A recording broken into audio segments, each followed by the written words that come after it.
Anne here, and this is More Than a Love Interest, the show where we talk about the arcs of female characters in film. Today, we are talking about the first computer-animated Disney princess, Rapunzel.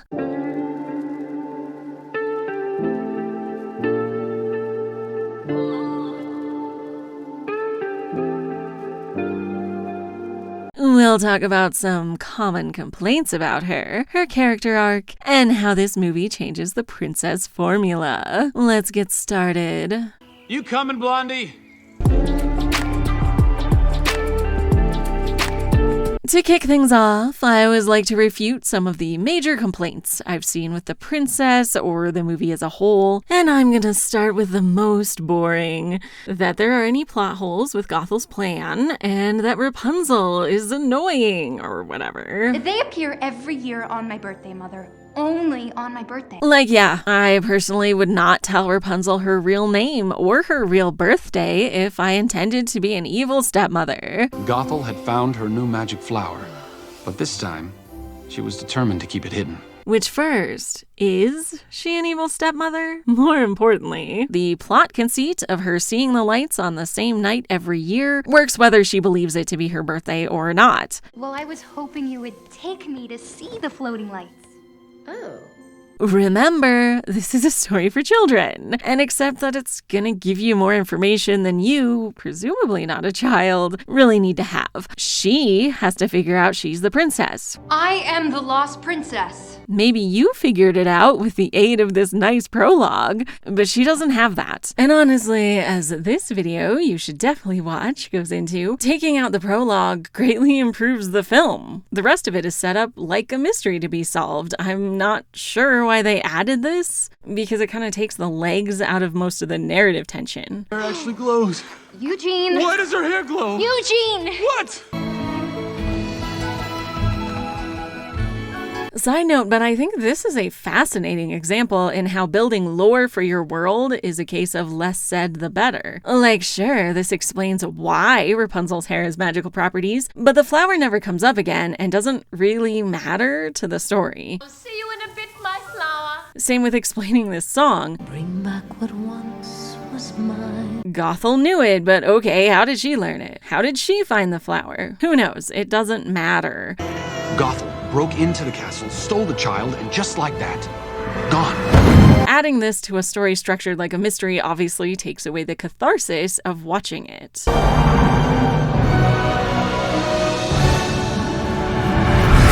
Anyway, as far as Gothel not deciding to change these important facts, they're very good clues if you skip the prologue. And if you don't, well, Gothel tends to be more reactive than proactive, as well as a bit careless. So I wouldn't be surprised if she just tossed those things out because she couldn't be bothered to lie. No, can't be. I distinctly remember. Your birthday was last year. As far as being evil goes, she does take the time to teach Rapunzel to read and paint and stuff, presumably correctly. So while her narcissism is obviously a huge factor in their relationship, I'm just teasing. Stop taking everything so seriously. there's also some truth there. Rapunzel gets a birthday present, after all. I know what I want for my birthday now. The paint made from the white shells you once brought me. I'll be back in 3 days' time. It's not as simple as being an evil stepmother like we've seen before. Gothel is invested in Rapunzel, and I think that covers most of what might be considered plot holes, especially if you skip the opening prologue. I love you more. I love you most. On to Rapunzel's personality, where people complain that she is annoying or that she shouldn't have any social skills. For the first, I gotta say I'm pretty tired of the major complaint directed at any princess being that she is annoying or boring. That's what a literal child says when they're too old to be watching these movies and they're ready for more complex stories. Snuggly duckling. Don't worry, very quaint place. Perfect for you. If you are a young or full adult saying that, then, and I mean this as a psychologist, you have issues with how you look at young women and you need to unpack those. Well, if you can't handle this place, well, maybe you should be back in your tower. As for the social skills, like, we do see that she's struggling with it. Put him down! She is well read and figures things out as she goes, and it's not like we see her in an especially difficult social situation. She does negotiate this compromise. Biggest day of my life. And the thing is, I need you not to get him arrested. But that's not unreasonable to expect from her. And it's also my birthday. Because actually, based on what we see of her with Gothel, See the floating lights. You mean the stars. I've charted stars, and they're always constant. Don't ever ask to leave this tower again. I just thought it was a better idea than the stars. not to get too real here, but Rapunzel is probably better at conflict resolution than most people you know. Living in a house like this, she would be very attuned to picking up mood changes and preventing them. You are not leaving this tower! Ever!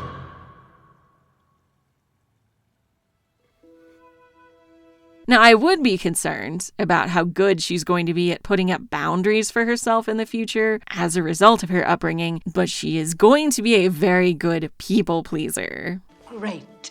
Now I'm the bad guy. All I was gonna say, Mother, is that I know what I want for my birthday now. Next, I have seen a few complaints that this is a sick and twisted tale to show children, and I just wish our society valued children as people. Like, yeah, I would also like to think that no child knows about being isolated from everyone and gaslit to please a narcissist. Mother knows best. Take it from your mumsy. On your own, you won't survive. But unfortunately, many of them do. And I think the abusive dynamic is really well illustrated here, actually. Unlike previous princesses in bad home situations, there are a lot of things that seem to work about this one. I love you very much, dear.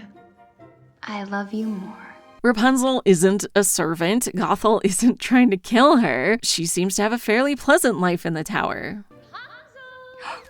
But abuse can and often does look pleasant, or at least unobjectionable from the outside. That's how most abusers are able to maintain it so long without having to go to a remote tower. No one will take complaints seriously if things look fine. I love you very much, dear. I love you more. But Rapunzel is in an abusive home nonetheless. Great. Now I'm the bad guy. And showing children that this behavior is bad and should be called out is a good lesson, both for kids in tough situations and those who are not. It's also just a really solid example of bullying in a subversive way, and having a conversation around it is beneficial for everyone. Oh, darling, I'm just teasing. I'm just teasing. Stop taking everything so seriously. Blah, blah, blah, blah. It's very annoying. I'm just teasing. You're adorable. I love you so much. If your complaint is that this ending for Gothel is twisted, then, well, I suppose that's true. But probably better than just her body lying at the bottom of the tower. Hard to sell cute play sets of it if there's a corpse down there, you know? Disappearing is better, trust me. The other two I want to talk about are related, so I'm going to go through them together. Is Rapunzel just a damsel in distress who has to be saved? And is it bad feminism or whatever that her new dream is this man? You were my new dream. And you were mine. Both hinge on this guy, whom I'll talk more about in part 3. But for now, Rapunzel's dream originally was always to see the lights. I need to see them, Mother, and not just from my window, in person. With a mother like this, she is old enough to realize that this dream is reaching for the stars. I knew they weren't stars. She's never gone outside. Having this goal is terrifyingly beyond her comfort zone. Should I? No. Here I go. And in actuality, this is more how she has encapsulated what she really wants. To get out of the tower at least once. Just smell the grass, the dirt, just like I dreamed they'd be. Framing it as seeing the lights is a more tangible thing she can actively try for. I'm finally gonna do it. I'm gonna ask her. Mother might just let me go. Her desire for freedom is more vague and difficult to ask for or achieve. So thinking her dream is literally seeing these lights is a very flat reading of the character. Which is the same here. You get to go find a new dream. Her new dream isn't Eugene, a human man. It's being treated like an adult by a person who trusts her and likes her and doesn't cut her down all the time. Back there, that was pretty impressive. You never left that tower. And you're still gonna go back? It's setting up a life with him instead of with her mother, whatever the circumstances happen to be. I'm sure she hasn't figured them out just yet. No. Yes. So it's not like her dream was to become a world-renowned scientist and she dropped out of college to get married or whatever people are worried about. Her dream was to leave the tower. She did that. Now her new dream is to stay out of it and live her life with someone who cares about her. And the thing is, I'm not scared anymore. You know what I mean? I'm starting to. This is just like folks saying Ariel gave up her voice/tail for a man, when that's what the villain made her do. He is quite a catch, isn't he? Ariel wanted to be human, Rapunzel wants out of the tower. Romance and achieving your life goals are not, and should not, be considered mutually exclusive. Being a fully rounded adult means both getting to go on the adventure and not having to do everything alone. Plenty of real people meet their partners in pursuit of their dreams. That's how they know they have something in common. A book I used to read every night to all the younger kids. The Tales of Flanagan Riders. Or maybe 2 or 3. He had enough money to do anything that he wanted to do. He could go anywhere that he wanted to go. Stuck in the same place I've always been. And for a kid with nothing, this seemed like the better option. Wondering, when will my life begin? I'll talk in a later video about what having so many of the princesses end up with a partner might imply, but let's be real here and not act like male characters aren't getting to do both all the time. If they can do it, why can't we? As far as being a damsel in distress, I think painting her that way is similar to doing the same with Cinderella. Victims of abuse have few options to leave the house and get any outside support. Both of them actively take their fates into their hands. They need the motivation of something very important and then take it upon themselves to leave home for it. And that leads to their ultimate freedom. And everything will be as it was before. Oh, I understand. You will act as my guide, take me to these lanterns, and return me home safely. I guess I forgot about everything. Even the time, but it was so wonderful. I've been on this incredible journey, and I've seen and learned so much. I even met someone. Thank you. Thank you so much for everything. And what if it is? What do I do then? You get to go find a new dream. Nothing can help now. Nothing. But you see, I have the other slipper. I am the lost princess, aren't I? I know Cinderella gets a bad rap, I talked about it here, but I would say Rapunzel is even less deserving of being called a damsel. She basically kidnaps this guy to get herself out of the tower. Sure, she needs saving sometimes, but so does he. I was particularly tickled by how often it's like, Hey, leave him alone! Give me back my guide! Give me him! as if he's just an object she's rescuing, and they rescue each other from very dire circumstances at the end. It's basically perfect.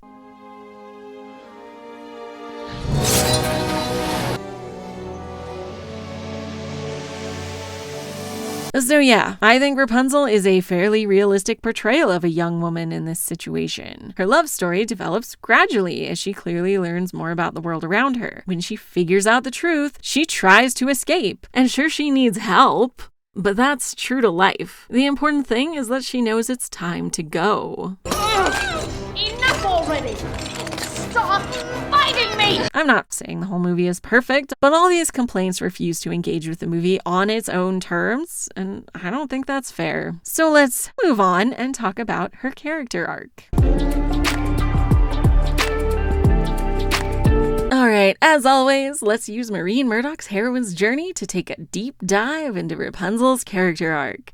I'm going to take my own advice from the previous section and ignore the prologue. So we'll start with when we meet the version of Rapunzel whom we see go on an arc, right here.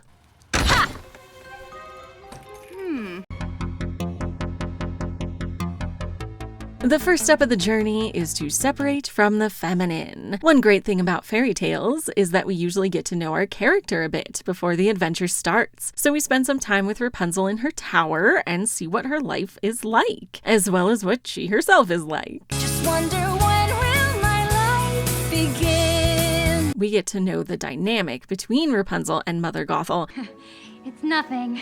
Then I don't know why it takes so long. and the reason why Rapunzel decides to separate from this. Rapunzel, Mother's feeling a little run down. Would you sing for me, dear?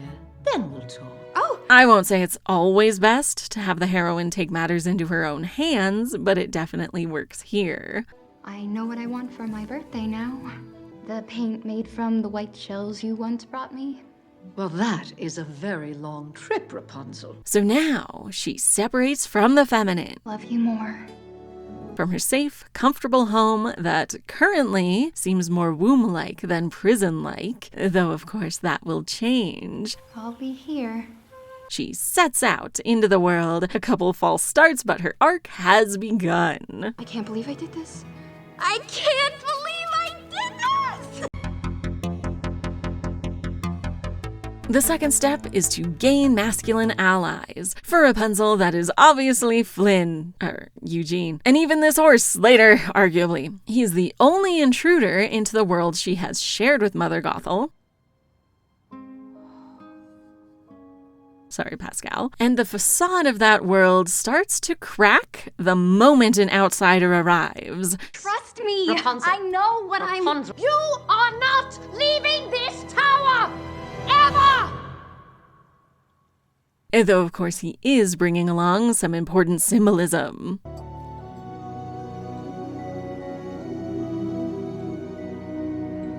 Flynn also represents everything she isn't. Worldly, dishonest, cynical. Now help us out, pretty boy. Sorry. My hands are full. So he can guide her in both the literal sense to her destination, but also through what traits she might need out in the real world. This is part of growing up. A little rebellion, a little adventure, that's good. Healthy even.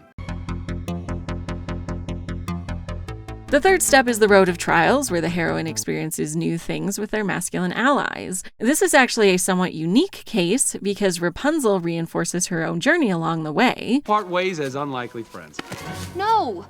I am seeing those lanterns. As she is teaching Flynn, Eugene, a few things instead of just learning from him and aiding in his own character arc. No, you had that in you back there. That was pretty impressive. I know! I know. The trials last essentially until they reach the city and include all these events. Haven't any of you ever had a dream?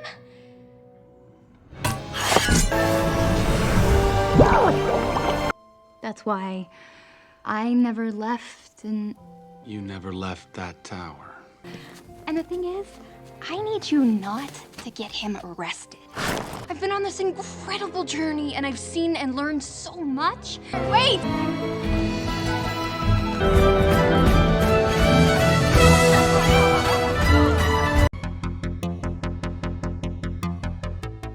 The illusion of success is when the heroine achieves what she wished to do but finds it ultimately didn't give her everything she wanted. What if it's not everything I dreamed it would be? And what if it is? What do I do then? You get to go find a new dream. All she wants is to see the lights, now she has, but she's done so much more than that. And the thing is, I'm not scared anymore. She has met people and experienced things she never would have otherwise, as well as started to fall for Eugene. The success is getting here. The illusion is that achieving her goal means that her journey is over. Because she may have separated from this feminine at the beginning, but she's finding that it was actually her own true self from which she's been separated. Not that she realizes that completely just yet. It's all right, Pascal.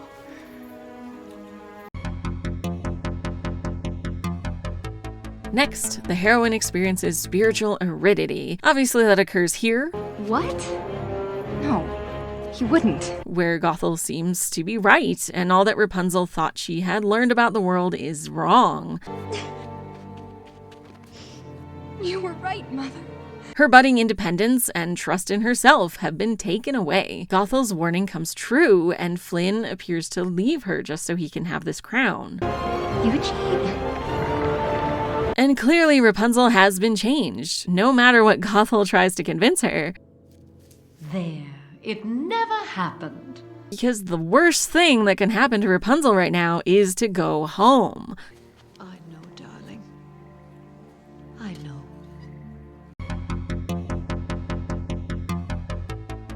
The Descent is where the heroine, in her darkest moments, finds inner strength. For Rapunzel, it's very fitting for her descent to be into such darkness, the darkest we have ever seen the tower. It also includes being infantilized. She's pushed back into the role of being a child when she had just been learning to be an adult. I really did try, Rapunzel. I tried to warn you what was out there. And then she makes that important connection, digging down deep to find new resolve.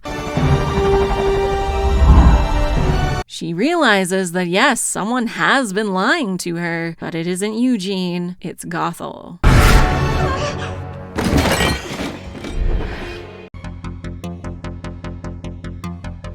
After the descent, the heroine urgently yearns to reconnect to the feminine. Rapunzel is especially urgent because she's realized what has been wrong her whole life. I'm a lost princess. Gothel isn't even her mother. I am the lost princess. Aren't I? Did I mumble, Mother? Her new understanding means that she now has reason to trust herself and her own desire for independence rather than anything Gothel has told her. All of this is as it should be. No!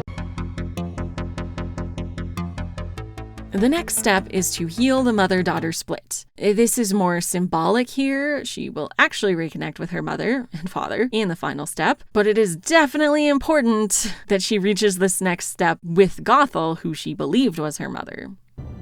Or should I even call you that?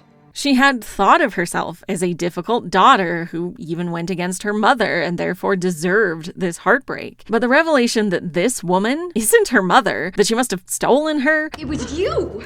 It was all you! reframes all of her perceptions. And she realizes, on some level, that everything with Eugene was real. Where will you go? He won't be there for you. What did you do to him?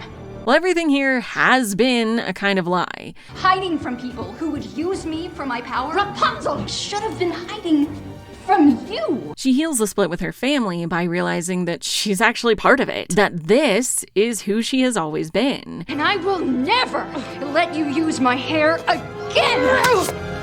It gives her a lot of strength, this new understanding of herself, and she's going to need it. You want me to be the bad guy? Fine. An essential step on the journey is to heal the wounded masculine, and it has rarely been so literal as it is for Rapunzel.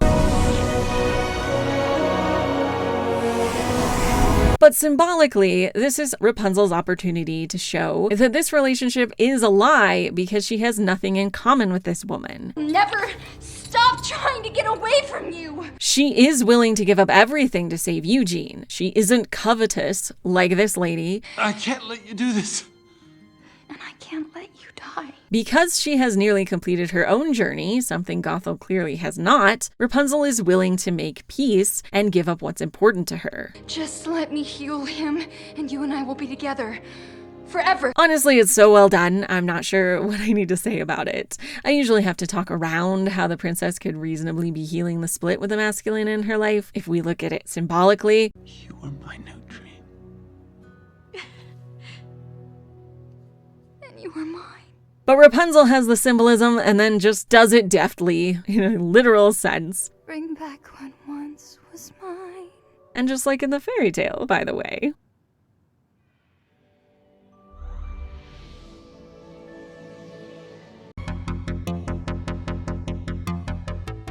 The final step is to integrate the masculine and the feminine. Eugene completes his own arc by being willing to give up his life to save her, and she saves him right back.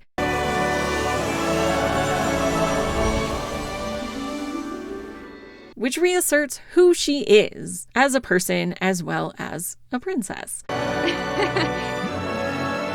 So now Rapunzel can go home at last to be the princess she was born to be, while also achieving her new dream, making a life with Eugene.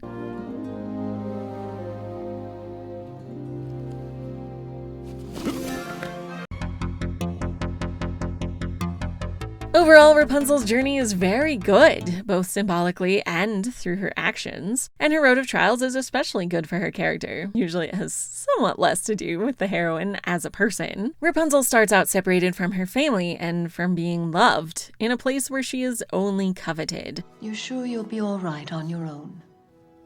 I know I'm safe as long as I'm here. She leaves and finds what life and love are really like, which gives her what she needs to leave behind this bad situation and get into a positive family environment. Everything I did was to protect you. Yeah, she needed help along the way, but who doesn't? It's one of the better princess journeys, if you ask me. Did I ever tell you I've got a thing for brunettes? So let's talk about how it fits into the Disney canon.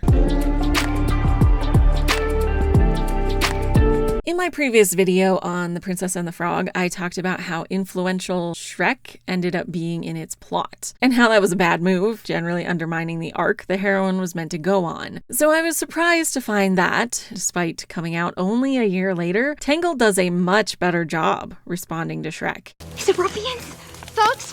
Have they come for me?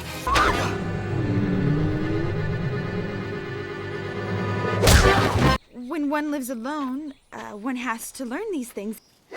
I will use this. And if you were not around at the time, you may think I'm overemphasizing Shrek's influence on this other company's output, but it went for the jugular at a time when Disney was not doing so great. It was immensely popular, and it reset what people wanted from animated movies. Before Shrek, no other animation studio was any kind of competition to Disney, at least after The Little Mermaid. So they learned some wrong lessons. Yes. But also maybe some right ones. So while Shrek's story arc was allowed to impact how the fairy tale was told in The Princess and the Frog, the first good change that Tangled makes is that it does not alter the fairy tale itself, other than being more family friendly, of course. Is that blood in your mustache? Goldie, look at this! Look at all the blood in his mustache! My other video goes into more detail, but trying to subvert the tropes by having Tiana turn into a frog as well, instead of turning Naveen human, undoes what that story was actually about, and it's not replaced with anything substantial. Being frogs is just kind of a detour instead of emphasizing her arc. While Fiona turning into an ogre reinforces what the entire movie has been about. Princess Fiona. She's perfect. It's about questioning tropes and how oppressive they can be to the individual. People take one look at me and go, ah, help, run! A big, stupid, ugly ogre. Judge me before they even know me. So at the end, she doesn't get what the system says she's supposed to have. She gets what she actually needs. Oh, you were expecting Prince Charming? Well, yes, actually. I'm supposed to be beautiful. But you are beautiful. Here, Rapunzel's story is told more or less exactly as it always is. Rapunzel, let down your hair! Following the same themes and morals. It's about how covetousness imprisons you and the people around you, and this ending reinforces that idea. And as for us, we are going where no one will ever find you again. Both our heroes get what they want because they are willing to let it go. I can't let you do this. And I can't let you die.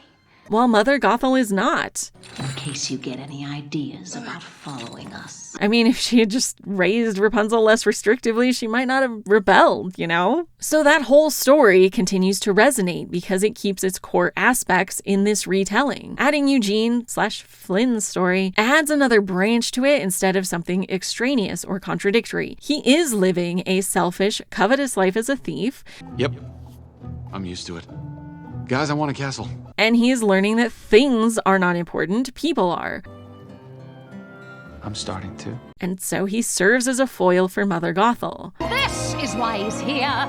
Don't let him deceive you. That brings us to our next big change. This movie has a love triangle in it. Hear me out. Yes, everyone hates love triangles, but that's because it's overdone as a cheap way to add romantic drama. Whichever Tom or Dick I might pick, the center of the triangle's little me. Actually, a triangle has multiple centers. But when done well, it is an effective tool for heightening stakes and was used in one of the most popular movies of all time. But what about us? We'll always have Paris. But that's another video. This isn't the first Disney movie to have a love triangle, but it is a different kind, and it's one most people are going to experience. Being stuck between your parent and your love interest. I even met someone. Yes, the wanted thief. I'm so proud. Mother Gothel does love Rapunzel, after a fashion. To keep you safe and sound, dear. I love you most. I know I'm safe as long as I'm here. About everything. I know, darling. In a way that none of the other villains really have with our princesses. Obviously, it is a twisted, covetous love. That's the point of the tale. Now look what you've done, Rapunzel. While Eugene shows Rapunzel through his own arc what real love looks like, and also what selfishness looks like. Oh, come on! What is it going to take for me to get my satchel back? Now that I see you. And which one she should accept. Well, best day of your life? I figure you should have a decent seat. So making Rapunzel love both of them and believe herself loved by them is what drives the conflict of the story, and it makes it more complex than these tend to be. And you're still gonna go back? No. Yes. Instead of making Mother Gothel into an evil queen, Maleficent, Lady Tremaine, even Gaston, we have evidence that she cares about Rapunzel as a person. The paint made from the white shells you once brought me? Maybe this is motivated by selfishness. Maybe the magic works better if Rapunzel is kept happy, who knows? But while we've seen other complicated familial situations, they are usually just straight antagonism to our hero. And there, my faithful huntsman, will kill her. No, please. Oh, you can't. She shall prick her finger on the spindle of a spinning wheel and die. While Rapunzel has a mother who may be a narcissist, but they still love each other. Rapunzel? Yes? Don't ever ask to leave this tower again. I love you more. I love you most. So this fairy tale has more depth because it leans into both the mother-daughter relationship and the budding romance. As a response to Shrek, Tangled emphasizes the character motivations far better than The Princess and the Frog did. This movie instead seems to understand that what resonated about Shrek wasn't the parody. You were expecting Prince Charming. It was the sincerity. But you are beautiful. And Tangled could easily have shied away from having a love triangle, from making this relationship actually have some realistic basis. Gothel raised the child as her own. But instead, they leaned into it, and that's what makes it really work. It's the central conflict. The outside world is a dangerous place, filled with horrible, selfish people. Now help us out, pretty boy. Sorry. My hands are full. You see, instead of sharing the sun's gift, this woman, Mother Gothel, hoarded its healing power. The third and most significant change is right here. It happens immediately. This is the story of how I died. Now, the original Disney fairy tales started like this. Once upon a time, in a faraway land. In a faraway land, long ago, lived a king and his fair queen. Which then morphed into these openings. I'll tell you a tale of the bottomless blue and its hay to the starboard heave ho. Once upon a time, in a faraway land. I come from a land, from a faraway place. In 1607, we sailed the open sea.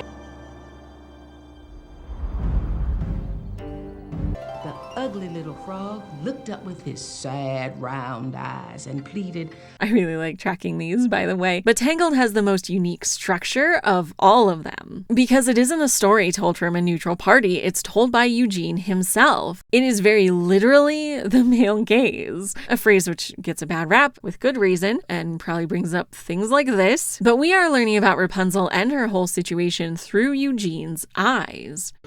This is the story of a girl named Rapunzel. I think that also explains some of the complaints about her personality, and especially her lack of quote-unquote any real flaws. And that's how Eugene sees her, and that's very sweet, if you ask me. Didn't know you had that in you back there. That was pretty impressive.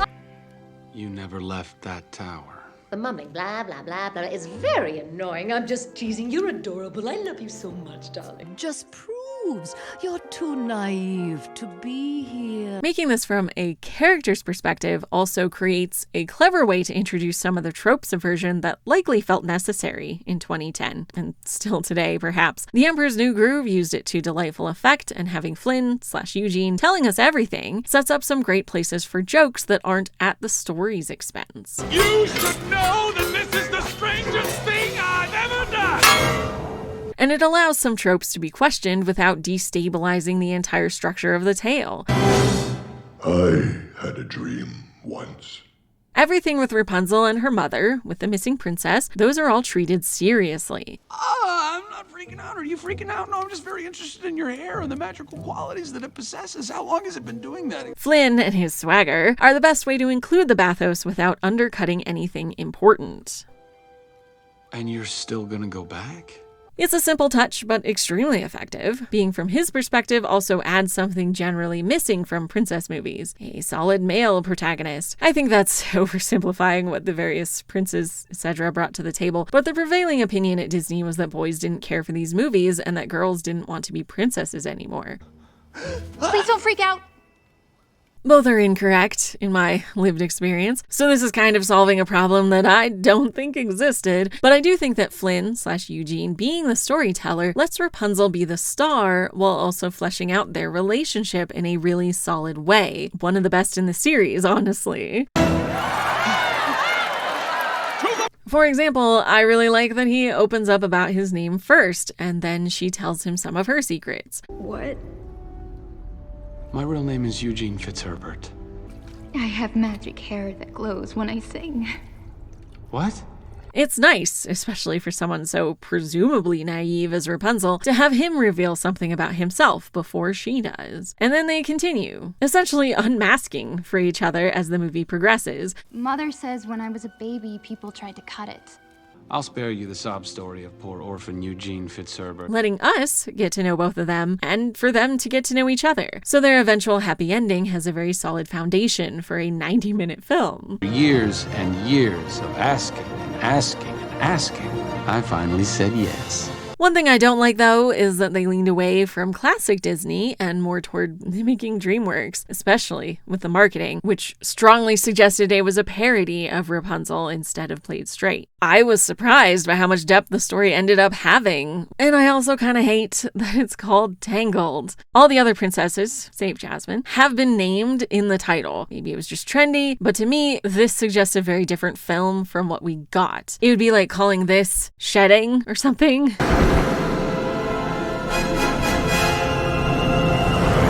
And I like what we got. There aren't jokes about her hair. It is treated as important to the story because it is the basis of it. That's a lot of hair. She's growing it out. Calling it Tangled feels like an initial concept idea that I wish had been scrapped when they saw that this isn't a parody of Rapunzel's story. It is a solid retelling. Rapunzel, let down your hair! In any case, overall, this movie was certainly pressured to be more like Shrek, but maybe because it was computer animated and would be getting a lot of unavoidable comparisons to it, they figured out a way to do that without sacrificing what this movie is actually about. Eugene and his story allow some levity, some trope subversion, but not too much, while Rapunzel's side of things plays it all straight, and this is truly a fairy tale in the classic sense, just with some modernization that works with it instead of against it. The love love story is solid and has both characters learn and grow. The magic is essential to our characters, but also allows for a miraculous happy ending. The villain has a more personal effect on our heroine, which raises the stakes, but she's still clearly the bad guy. It's a very good film and certainly succeeded in communicating that Disney fairy tales don't have to be old-fashioned, they can still resonate. And we're living happily ever after. Yes, we are. So finally, is Rapunzel a good role model? I would say yes, of course. Now, some parents may complain that she teaches children to go against their rules or even run away from home. But like, if your child looks at Mother Gothel and is reminded of you, sounds like you need to have some important discussions before they become an adult who never speaks to you again. You were wrong about the world. And you were wrong about me. Rapunzel is an optimistic girl in spite of her circumstances. Even though she experienced only an abusive kind of love her whole life, she does not immediately fall for the first man who compliments her, even if he has a smolder. His charms very clearly do not work on her. It is not until he is honest with her that she starts being honest with him, and then their relationship builds from there. I like Eugene Fitzherbert much better than Flynn Rider. So yeah, she's a good role model for children to see, both because of how she stands up for herself against being abused and how she develops new relationships, romantic or otherwise. Plus she sets clear goals for herself and then achieves them, and who doesn't aspire to that? I need to see them, Mother, and not just from my window, in person. I see the light. Now, I like to wrap up these princess videos with book recommendations. For this one, I strongly suggest reading Zell by Donna Jo Napoli, which is a great retelling of Rapunzel that switches its point of view between the three members of this love triangle. And it gets a little dark, but it's really good. Thank you for listening to me talk about a pivotal Disney princess. Next time, we are talking about Gabby Teller in The Man from U.N.C.L.E., one of my favorite films. Please like, comment, subscribe, ring the bell, join my Patreon, buy me a coffee, all the things so you don't miss it. See you then.